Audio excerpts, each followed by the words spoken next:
नमस्कार, हम हाजिर हैं आपके सामने जीवन के पहलू के साथ। जीवन के पहलू कई हैं। आज हम आपको दिखाएंगे राजीव अरोड़ा जी के जीवन के पहलू। पहला पहलू सबने देखा, सिक्का पलट के दूजा देखो। यादों के तराने कई हैं। राजीव जी जयपुर की वो हस्ती हैं जिन्होंने जयपुर की ज्वेलरी की खुशबू को फिल्मी दुनिया से लेकर देश विदेशों में फैलाया। यादों के तराने कई हैं। आप राजनीति में भी काम कर रहे हैं, इसके साथ साथ आप ज्वेलरी डिजाइनिंग का भी काम करते हैं। जीने के अंदाज कई हैं। रेखा, शबाना आजमी, पूजा भट्ट और प्रियंका चोपड़ा से लेकर जानी मानी मशहूर मॉडल आज भी उनकी ज्वेलरी को उनकी डिजाइन की विशिष्टता के कारण ही पसंद करती हैं। तो आइए जानते हैं उनके जीवन के कुछ पहलू। खुशहाली के रास्ते कई हैं। जीवन के पहलू कई हैं। आपको कविताओं का भी शौक है? जी बिल्कुल, पढ़ने का भी है, लिखने का भी था एक ज़माने में जब समय मिलता था। कई बार छपी भी हैं मैगजीन्स में, अखबारों में, 2-3 कवि सम्मेलन में भी गया हूँ। उस वक्त शेडिंगाओं का ज़माना था, मैं जब पढ़ाई करता था उस वक्त। कोई कविता सुनाएंगे आप हमें? एक मेरी पसंदीदा कविता जब मैं स्कूल में था तब लिखी थी मैंने। एक शायर है राजनीतिक व्यवस्था के ऊपर और लोगों के ऊपर। जा रहा था एक जुलूस सड़क पे, लगा रहा था इनकलाबी नारे गरज के कि फला शहर गंदा है, कॉरपोरेशन अंधा है। था एक ककपुंजिया नेता आगे आगे और जनता जा रही थी पीछे भागे भागे। तभी मैंने देखा नेता ने पान की पीक थूक दी सबके आगे। तो एक व्यंग है कि हम कहाँ तो बात कर रहे हैं, कॉरपोरेशन से मांग कर रहे हैं कि शहर गंदा है, और खुद जो मांग कर रहे हैं वो शहर में गंदगी फैला रहे हैं। जब आपको कविताओं का शौक है तो गुनगुनाने का शौक भी होगा, गजल या गीत? नहीं, सुनने का ज़्यादा शौक है। खुद इतना अच्छा तो मैं गाता नहीं हूँ, लेकिन जब कुछ सुनता हूँ तो कोई चीज़ याद रह जाती है। जैसे एक शेर मुझे बहुत पसंद है कि जो आँख कान रखते हैं तस्वीर की तरह, उनसे तबाहियों पे सवालात क्या करें। क्योंकि आपके आँख कान जो हैं हमेशा खुले हुए होने चाहिए, तस्वीर के आँख कान खुले हुए नहीं होते।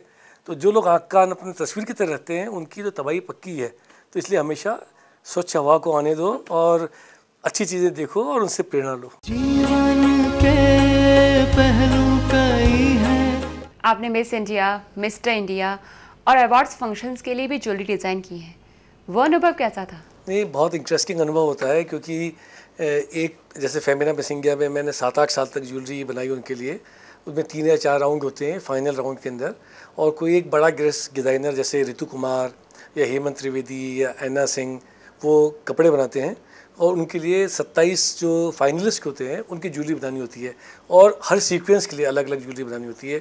तो जितनी मशहूर हमारे यहाँ मॉडल्स हैं और जो मिस इंडिया बनी, डायना हिगिंस हो, युक्ता मुखी हो, लारा दत्ता हो, प्रियंका चोपड़ा हो, गुल पनांग हो, नेहा तुपिया, सबके लिए ज्वेलरी मैंने बनाई है। तो मेरा मानना यह है कि कोई भी श्रृंगार किसी महिला का बिना आभूषण के पूरा नहीं हो सकता। मिस इंडिया तो समझ में आता है, लेकिन मिस्टर इंडिया के लिए भी ज्वेलरी डिज़ाइन की है? जी हाँ, पहला मिस्टर इंडिया हुआ था तब भी मैंने ज्वेलरी डिज़ाइन करी थी। उनके लिए बड़ी अच्छी चेन, कोई पेंडेंट, हाथ के कड़े, सबके अलग अलग तरीके होते हैं पहन के जाने के। और एक बहुत बड़ा बाजार है आज की तारीख में मेंस ज्वेलरी का पूरी दुनिया के अंदर। जीवन के पहलू कई हैं। राज्य सरकार का सपना सुंदर शहर हो अपना। योजनाबद्ध विकास में अग्रणी जयपुर विकास प्राधिकरण की नई योजनाएं।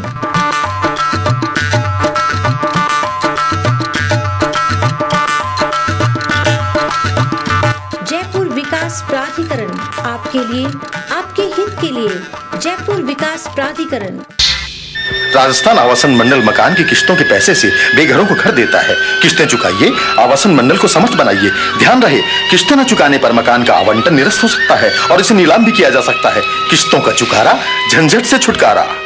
ये क्या शहर में बाढ़ लाने का इरादा है क्या? बाढ़? मुंबई में 1998 में सिविल लाइन चौक होने से कृत्रिम बाढ़ ने जो तबाही मचाई थी, उसका कारण था सिर्फ और सिर्फ पॉलीथीन। पॉलीथीन में खाद्य सामग्री डालकर इधर उधर फेंक देना गायों के लिए चलता फिरता कत्लगाह है। पॉलीथीन को नष्ट नहीं किया जा सकता, लेकिन इसे कुछ तरीकों से गलाकर फिर से उपयोग में लाया जा सकता है। पॉलीथीन की थैलियों को रद्दी वाले को देने की आदत डालें ताकि इसकी रिसाइकलिंग हो सके। प्लास्टिक से जोड़ो हाथ, पर्यावरण का दो साथ। अब अपनी के जरूरतों के लिए ज्यादा इंतजार न करें। बैंक ऑफ राजस्थान के आसान कंज्यूमर लोन स्कीम का लाभ उठाएं। बैंक ऑफ राजस्थान के भरोसे का बैंक।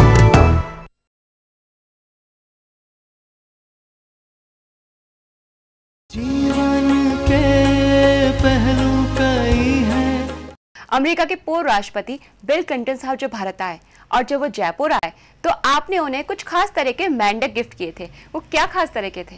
नहीं, देखिए, जब वो यहाँ पे आए थे एज ए प्रेसिडेंट, तो राज्य सरकार ने सोचा था कि उनको कुछ उपहार दिया जाए, और जब ये मालूम पड़ा कि उनको मेंढकों का शौक़ है तो हमने सोचा कि उनको सबसे अच्छी याददाश्त यहाँ से दे सकते हैं हिंदुस्तान से। तो क्योंकि जयपुर कलर स्टोन्स की नगरी है, तो हम लोगों ने 12 ऐसे मेंढक बनाए थे जो कि अलग अलग सेमी प्रेशियस स्टोन्स के बने हुए थे। टर्कोइस का बना हुआ मेंढक था, एमेथिस्ट का था, संग सितारे का था, सिट्रीन का था, क्रिस्टल क्वार्ट्ज का था, जेड का था। ऐसे 12 मेंढक बना के उनको राज्य सरकार की तरफ से उपहार मिले थे, और उसको बनाने का काम हमको मिला था। और मुझे बड़ी खुशी है कि आज भी शायद उनके कलेक्शन में होंगे और उनको याद होगी कि किसी ने इतना सोच के उनकी पसंदीदा चीज़ उनको उपहार में दी है। अच्छा, तो उन्हें तो मेंढकों का शौक है, लेकिन आपको तो कछुए कलेक्ट करने का काफ़ी शौक है। हाँ, जिंदा नहीं। हाँ, मैं जाता हूँ सब जहाँ पे भी, किसी भी देश में या किसी भी प्रांत में, कोशिश करता हूँ कि छोटा सा कछुआ लाके मेरे कलेक्शन में ला के डालूँ। उसमें मेरे कलेक्शन में अभी हिंदुस्तान के और Belgium, France, Italy, Germany, US, China, Hong Kong, जिन जिन मुल्कों की मैंने यात्रा करी है, और कुछ मेरे मित्रों को भी मालूम पड़ गया है कि मैं कलेक्ट करता हूँ कछुए, तो वो भी बाहर से जाते हैं। तो और कुछ नहीं थे, एक छोटी सी चीज़ कछुआ ही मेरे लिए ले आते हैं। मेहनत की खुशबू पहचानो, रंग भरो जीवन को जानो। छोड़ो तिकड़म बोल नमस्ते, भीतर की खुशियों को जानो। खुशहाली के रास्ते कई हैं,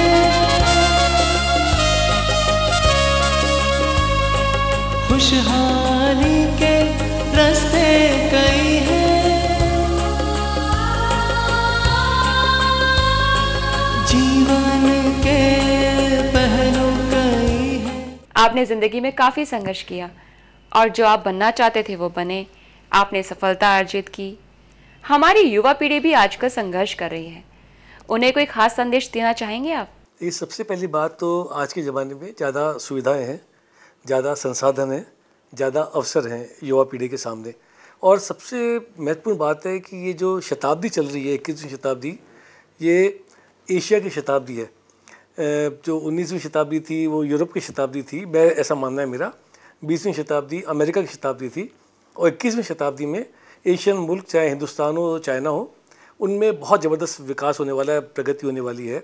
ऐसे में युवक और युवतियों को जो हमारे नए हैं, उनको अपनी भूमिका समझनी चाहिए कि देश को का कैसे निर्माण करें, कैसे दुनिया के अंदर उसको नंबर 1 लेके आएँ, और ज़्यादा अवसरवादी ना हो। अवसर तो बहुत सारे हैं, लेकिन बहुत जल्दी अपना प्रोफेशन चेंज करते हैं, बहुत जल्दी उनको हमेशा जल्दी रहती है एक सफलता प्राप्त करने की। मैंने जैसे आपसे कहा, सफलता एक लंबे समय तक रहने वाली होनी चाहिए। तो दृढ़ निश्चय होकर काम करें, अपने आँख कान को खुला रखें, दूसरों से सीखें, और अपनी सभ्यता पे, अपने खुद पे गर्व करना सीखें कि हम भारतीय हैं और हमारी सभ्यता संस्कृति श्रेष्ठ है।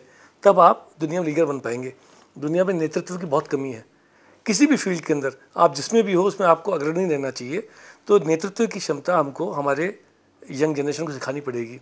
जीवन के पहलू कई हैं। आगे का मालूम होना चाहिए आप कहाँ जाना चाहते हैं, और कड़ी मेहनत के बिना कभी सफलता नहीं मिलती, और सफलता अगर मिलती है तो वो स्थायी नहीं होती।